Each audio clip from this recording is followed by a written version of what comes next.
I hope my audience will get some sense of what it's like to take decisions at the topmost level, and some feeling for what goes on inside the room when members of the Monetary Policy Committee make those very difficult decisions about what should happen to interest rates. That's the main thing, I think, what people will get from listening to me, rather than any other economist, talk about the current situation. I've had that intimate involvement in the policy-making process quite recently. I mean, the nature of taking decisions about interest rates is, you have to put together it's not a scientific process, ultimately, even though it's based on very detailed and careful analysis of all the evidence. There's nothing scientific about, in the final analysis, about the decision that has to be taken about something as complex as a modern economy. You piece together a lot of pretty unsatisfactory evidence. It may be out of date, it may be partial, it may be unreliable. You put together as much of it as you possibly can. It's a kaleidoscope. You try and make sense of it all. And at the end of the day, though, an active judgment is required. So who you are and what your sort of personality is makes a difference to the decision that you're going to take. And I guess that's the same in business as well. We're all dealing with a lot of uncertainty and a lot of very incomplete evidence.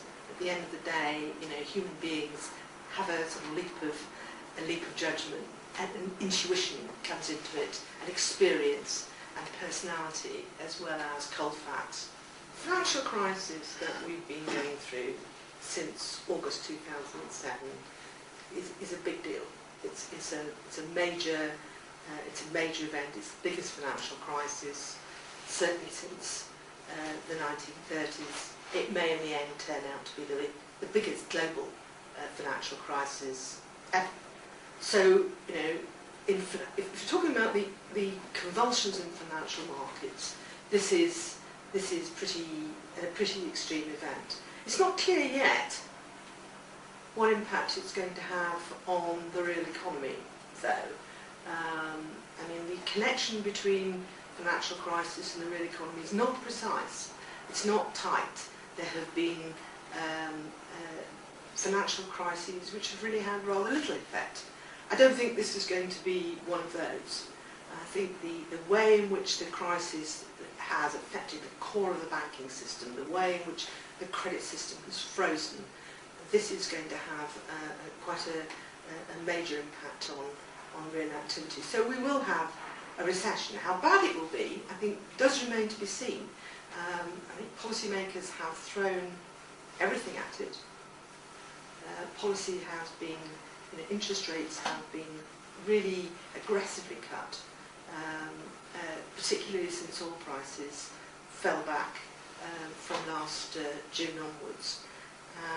There's been a huge amount of liquidity pumped into the system, and more to the point, I think the signal's gone out that policymakers are going to do what it takes to stop the economy sliding into a deep and prolonged recession. And also the falling oil prices will act like a stimulus. It acts like a tax cut almost. It's going to boost people's incomes.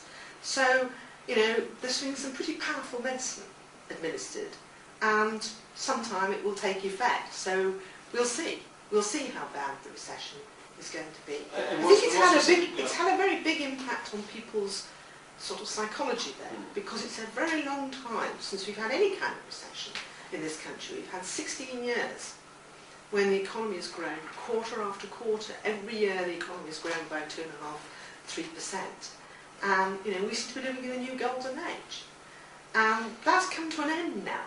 That, I think, people have kind of forgotten what a recession is like. We've had one quarter now where output has fallen by 0.5%, and that's had a very unnerving effect on people. We've got a generation of young people who've never experienced a recession, really. First of all, we need to see the credit system beginning to thaw.